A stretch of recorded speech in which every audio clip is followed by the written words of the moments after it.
So let's revisit that again, because we'll be talking about this till the cows come home on actual draft night. Let's first start with CJ Stroud, and let's talk about what he did that perhaps we didn't quite know he could do over the course of watching him play the last 2 years. Yeah, the biggest thing when you watched that game was that he actually made some plays with his legs. He's always trying to, and it seemed like when you watch the tape on the film this year and even last year, is that he's trying to prove that he's a quarterback and a pocket passer. And it seemed like he didn't want to make plays with his legs. And everybody talked about, and even some of the people I talked to at Ohio State, he is a better athlete than he's showing on the tape that you're watching this year. And then all of a sudden, someone unchained the beast, and it was for a national championship game. And his legs, not only did he throw the ball well, and there was no question about his arm talent, no question about his accuracy. I thought he got through his decision process a lot better against a NFL caliber type defense at the University of Georgia.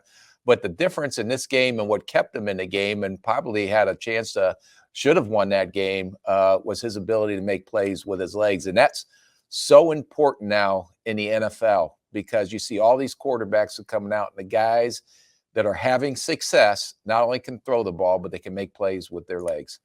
Absolutely. And it's funny, I'm guessing, and you can answer for yourself, of course, but Bryce Young did what we probably thought he was going to do. It would have been a surprise if he played poorly, because he's had such a successful season. I don't think he's changed anyone's minds in terms of where they have him ranked. He's still my QB1. I think he is yours as well. But I talked to a team last week before before Ohio State played Georgia, and I was told that CJ Stroud is going to be in the mix for QB1. And I think he solidified that conversation based on how he performed against Georgia. Anything changed for you in terms of if you're picking first overall, or you're the team that gets to take the first quarterback off the board? Is CJ Stroud closer than he was 2 days ago? Is it still Bryce Young? Where are you at on that?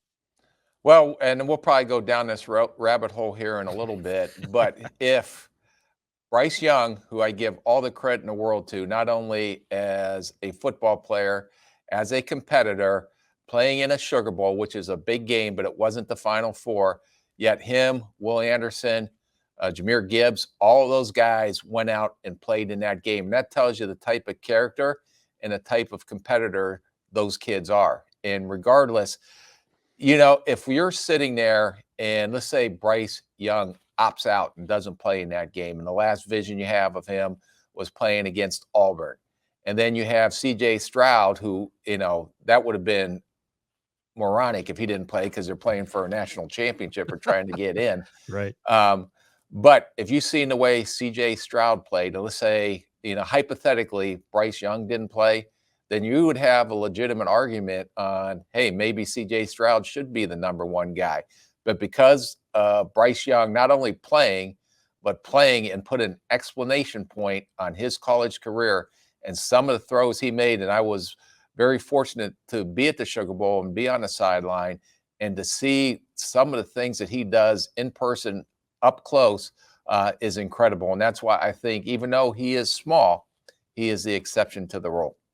I think you're right. I'm not. I don't think I'm going to be coming off that, because the tape is in. Like, nothing's going to change unless we find out one of them, you know, is a serial killer or something. And I don't think that's going to happen either. But as you mentioned, you were on the sidelines for Alabama, Kansas State. You've seen Bryce Young throughout the course of the season, and he is not big. We all know that.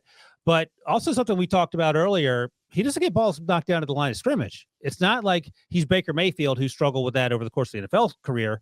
It seems like he has an innate sense, of knowing where the lanes are. He moves well inside the pocket. He's not looking to run, but he can if you need him to. And then he throws with more anticipation than anyone in the first round conversation, for sure, when it comes to these quarterbacks. Yeah, and it's incredible when you sit there and watch this kid and you say that he's small, but his instinct or his ability to slide around in the pocket, his vision shouldn't be a vision of a 5'10", 5'11" quarterback. His ability to find those open windows, his ability to anticipate where his receiver is going to be. There was one throw that, you know, you sat in awe. He threw a deep ball into the corner of the end zone, I think for his first or second touchdown.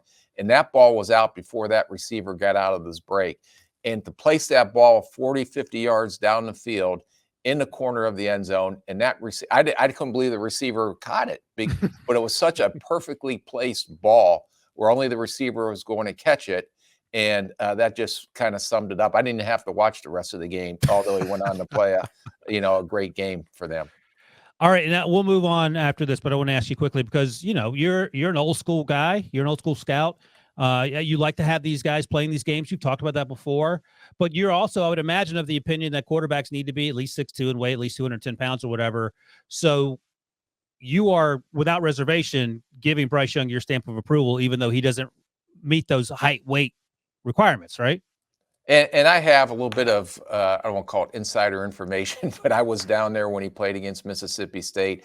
I have actually sat across this kid twice, just sitting there talking with him. I don't want to call it a formal interview, but just getting to know the kid. And there is not a more humble kid and a more mature kid that can handle all the accolades that have come his way. I mean, we talked about it earlier. There is nothing that is more important to this kid than what he does on that field and how he prepares to go out in the field. So you can take all the Dr. Pepper commercials and everything else that he's doing, and he somehow has a maturity level to separate that from what he has to do on the football field and how he has to get prepared to go out and play like he plays. Yeah, no, it's a testament to him. It's a testament to the program in Alabama and Nick Saban, what he's done with those kids.